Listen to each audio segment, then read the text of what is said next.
하나님께서 선물로 주신 오늘 하루 말씀과 성령으로 충만한 저 여러분 되길 예수님의 이름으로 축복합니다. 바울이 새로운 멤버인 실라와 함께 전도 여행을 시작합니다. 그리고 그곳에서 디모데라는 영적인 아들과 같은 후배이자 제자를 만나게 됩니다. 이전에 복음을 전했던 교회들을 순회하며 부흥의 역사를 확인하던 중 갑자기 성령 하나님께서 그들의 경로를 틀어 다른 곳으로 인도하십니다. 한 번이 아니라 수차례에 걸쳐 말씀하십니다. 바울과 실라는 어디로 어떻게 가게 되는 것일까요? 또한 우리도 성령 하나님의 인도하심과 그 뜻에 따라가고 있는 것일지 말씀 묵상을 통해 나를 인도하고 도전하시는 하나님의 뜻을 발견하길 바랍니다. 오늘 묵상의 주제는 성령 행전 진행 중입니다. 오늘의 말씀은 사도행전 16장 1절에서 10절입니다. 바울은 더베에 갔다가 루스드라로 갔습니다. 그곳에는 디모데라는 제자가 살고 있었습니다. 그 어머니는 유대 사람으로서 믿는 사람이었지만 그 아버지는 그리스 사람이었습니다.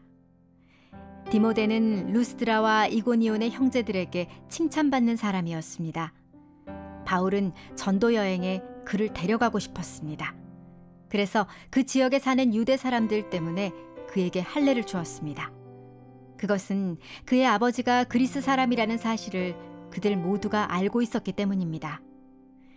그들은 여러 도시들을 다니며 예루살렘의 사도들과 장로들이 결정한 규정을 신자들에게 전하며 지키게 했습니다. 이렇게 해서 교회들은 믿음 안에서 더욱 굳건해지고 그 수가 날마다 늘어났습니다.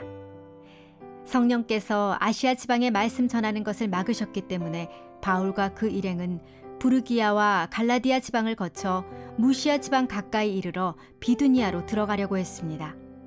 그러나 예수의 영이 허락하지 않으셨습니다. 그래서 그들은 무시아를 지나 드로아로 내려가게 됐습니다. 한밤중에 바울은 마케도니아 사람이 서서 마케도니아로 와서 우리를 도와주시오 라고 간청하는 환상을 보았습니다. 바울이 이 환상을 본 후에 우리는 그들에게 복음을 전파하라고 하나님께서 부르셨다고 확신하고 즉시 마케도니아로 떠날 준비를 했습니다. 바울은 동역자 실라와 함께 이전에 복음을 전했던 더베와 루스드라 지역을 방문합니다. 그곳에서 여러 형제들에게 칭찬받는 디모데라는 청년을 만납니다. 그는 바울의 첫 번째 전도여행 때 회심했던 자였는데 그가 없는 동안 믿음의 제자로서 잘 성장한 것입니다. 이방인의 사도로서 전도여행을 하던 이 바울에게 있어 너무나 필요하고 중요한 제자이자 후배를 만나게 된 것입니다. 그러나 바울의 영적인 아들 디모데에게는 매우 강력한 장점이자 동시에 단점이 있었습니다. 디모데는 유대인 어머니 유니게와 그리스 사람인 아버지 사이에서 태어났습니다. 그래서 디모데가 복음을 통해 그리스도인이 된 것은 특히 혈통적으로 같은 선상에 있던 이방인들에게는 신선한 도전이자 나도 그리스도인이 될 수 있다라는 소망을 주었습니다. 그러나 여러 지역에 흩어져 있던 디아스포라 유대인들에게는 그의 다문화적인 특성이 걸림돌이 될 수 있었습니다. 그래서 바울은 그 누구에게도 강요하지 않았던 일을 디모데에게 행합니다. 3절 말씀입니다. 바울은 전도여행에 그를 데려가고 싶었습니다. 그래서 그 지역에 사는 유대 사람들 때문에 그에게 할례를 주었습니다. 그것은 그의 아버지가 그리스 사람이라는 사실을 그들 모두가 알고 있었기 때문입니다. 구원에 있어서 할례가 절대로 중요한 것이 아니다라고 강력하게 이야기하던 사도 바울이 디모데에게 할례를 줍니다. 바울은 어느 도시를 방문하든 가장 먼저 유대인들의 회당을 찾고 거기서 복음을 전했습니다.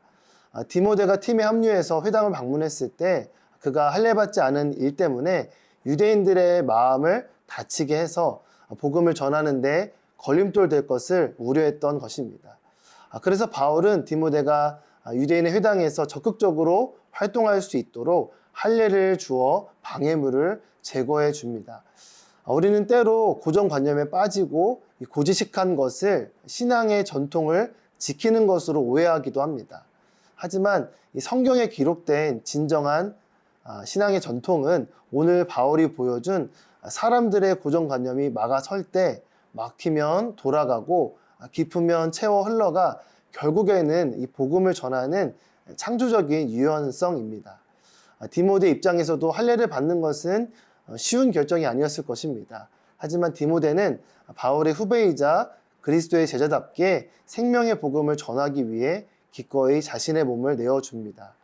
하나님의 뜻에 붙들리고 그분의 인도하심을 따라가는 그 자들을 통해 교회 공동체는 든든히 세워지고 부흥의 역사가 나타납니다. 사람들이 빠져있는 고정관념을 뛰어넘어 이 복음 전파를 위해 새로운 길을 찾아내는 성령의 사람 되시기를 바랍니다.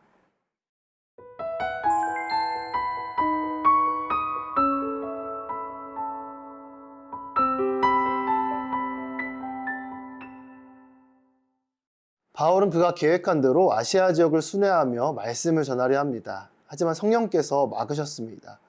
그래서 돌아가려는 마음으로 비두니아, 지금의 튀르키예 북쪽 내륙으로 가려고 합니다.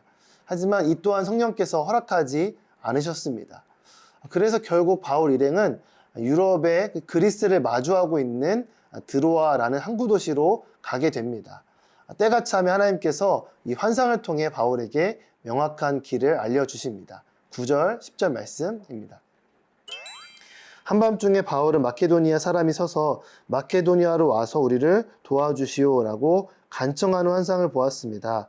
바울이 이 환상을 본 후에 우리는 그들에게 복음을 전파하라고 하나님께서 부르셨다고 확신하고 즉시 마케도니아로 떠날 준비를 했습니다. 성령 하나님은 우리를 인도하시는 분입니다.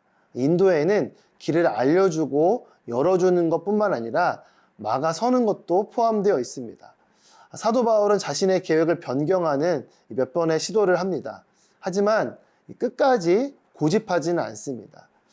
또한 하나님께서도 처음부터 그에게 환상을 보여주시면서 말씀하시지 않습니다.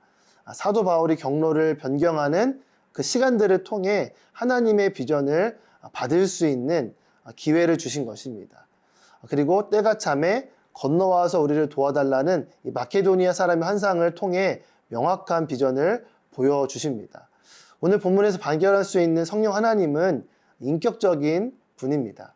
한 번에 나타나서 모든 것을 정리해버릴 수 있지만 우리의 마음과 형편을 아시고 그 사람에게 맞추어 발걸음을 인도하십니다. 말 그대로 동행하시는 것입니다. 그리고 정확한 타이밍에 명확한 방법으로 길을 보여주십니다. 우리의 진로와 앞길을 바라볼 때 명확하지 않은 막연함으로 혼란스러워할 때 있습니다. 그럴 때 우리는 보통 두 가지의 극단적인 태도를 취합니다. 하나는 명확한 비전이 있기 전까지 아무것도 하지 않으려고 합니다. 또 다른 하나는 하나님의 인도하심이나 비전에는 아무 관심을 갖지 않고 나만의 길을 가는 것입니다. 그러나 오늘 우리에게 주어진 말씀 묵상을 통해 우리는 바울처럼 나름의 계획을 갖고는 가지만 우리를 가장 잘 아시는 성령 하나님의 인도하심을 구하며 그분의 인도를 따라가야 함을 배우게 됩니다. 그리고 그분의 확실한 부르심 앞에서는 즉시 순종의 모습도 필요하다라는 것을 깨닫게 됩니다. 믿음의 삶은 성령의 인도하심을 따라가는 삶입니다. 사도 바울의 순종으로 유럽 대륙의 선교 역사가 열린 것처럼 성령님의 인도하심을 따라 순종할 때 나의 인간적인 계산과 계획을 뛰어넘는 놀라운 하나님의 역사가 우리의 삶 가운데 펼쳐질 줄 믿습니다. 성령 행전은 지금 내 삶에도 진행 중입니다. 우리를 인도하신 성령님, 우리가 세운 계획을 존중하시지만 결국에는 하나님의 뜻으로 우리를 인도하실 것을 기대합니다.